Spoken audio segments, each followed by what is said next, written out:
Hi, everyone. My name is Miss Young. I teach fourth grade at Audubon in Foster City. And today I wanted to share a book that I really enjoyed and I feel that I was able to connect to. It's by an Asian American author. It's called Front Desk by Kelly Yang. And it kind of shares like a immigration story, which I felt connected to.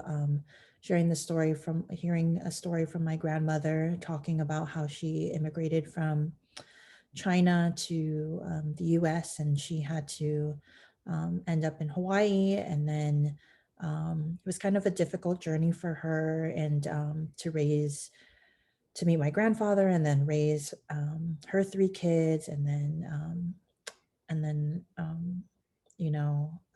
be a part of her grandchildren's life.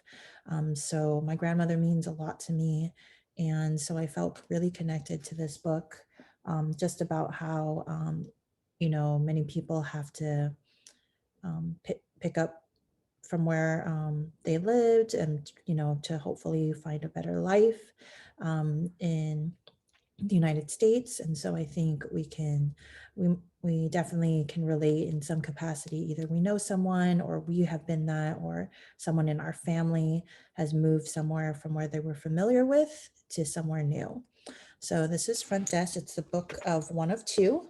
And this is the second one, Three Keys. And they eventually become hotel owners. So I'm going to read the first chapter to just share a little bit about it, and I hope you choose to read this book on your own. Chapter 1. My parents told me that America would be this amazing place where we could live in a house with a dog, do whatever we want, and eat hamburgers till we were red in the face. So far, the only part of what we've achieved is the hamburger part, but I was still holding out hope. And the hamburgers here are pretty good. The most incredible burger I've ever had was at the Houston Space Center last summer. We weren't planning on eating there. Everybody knows museum food is 50,000 times more expensive than outside food. But one whiff of the sizzling bacon as we passed by the cafe and my knees wobbled. My parents must have heard the howls of my stomach because the next thing I knew, my mother was rummaging through her purse for coins. We only had enough money for one hamburger, so we had to share. But man, what a burger! It was a mile high with real bacon and mayonnaise and pickles.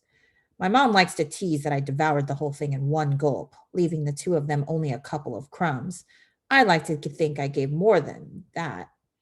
The other thing that was great about the Space Center was the free air conditioning. We were living in our car that summer, which sounds like a lot of fun, but actually wasn't because our car's AC was busted. So after the burger, my dad parked himself in front of the vent and stayed there the entire rest of the time. It was like he was trying to turn his fingers into popsicles. My mom and I bounced from exhibit to exhibit instead.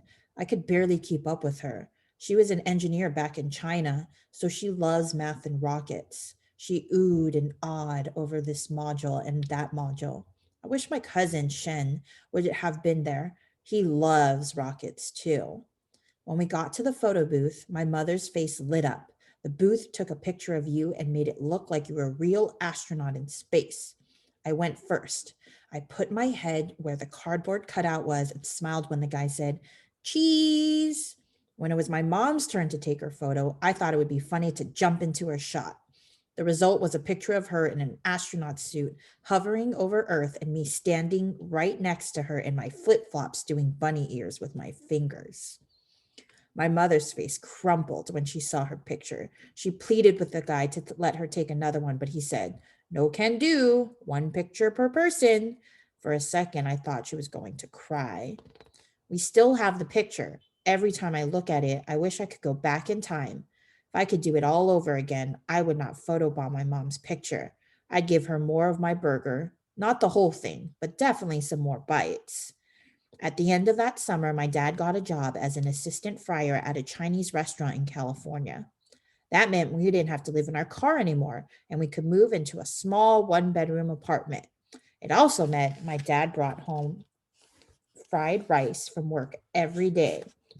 But sometimes he'd also bring back big old blisters all up and down his arm. He said they were just allergies, but I didn't think so. I think he got them from frying food all day long in the sizzling wok. My mom got a job in the front of a restaurant as a waitress. Everybody liked her and she got great tips. She even managed to convince the boss to let me go with her to the restaurant after school, since there was nobody to look after me. My mother's boss was a wrinkly, white haired Chinese man who reeked of garlic and didn't believe in wasting anything.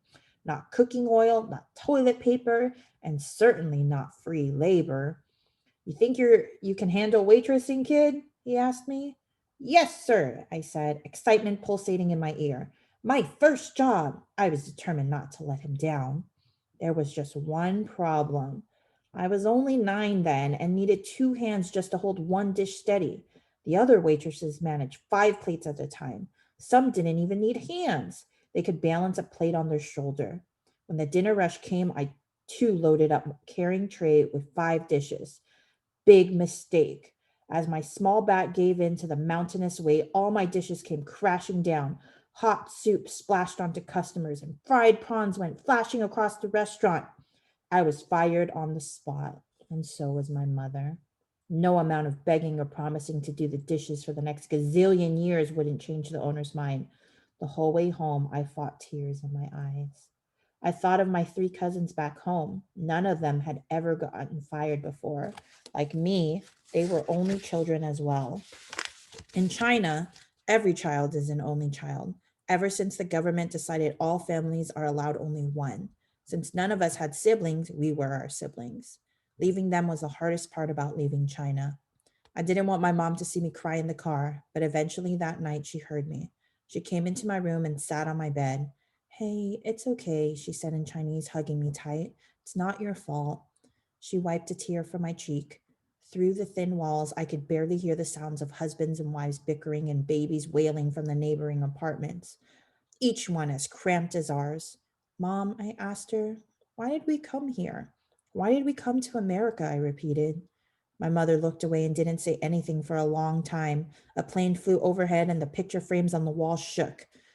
She looked in my eyes. Because it's freer here, she said, which didn't make any sense. Nothing was free in America. Everything was so expensive.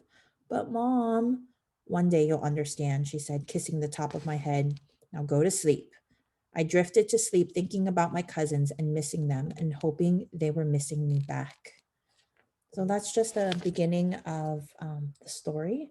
And so you kind of learn a little bit more of the journey of this family and what they had to do to be successful in America. And so I think we can relate to many different parts of this book. I know I did. I didn't immigrate, but my mother and my grandmother did, and I hear stories of that. And I just appreciate the things that they sacrificed and did for me to have a better life, um, and how I have the opportunity to be a teacher at Audubon. Well, thanks for listening.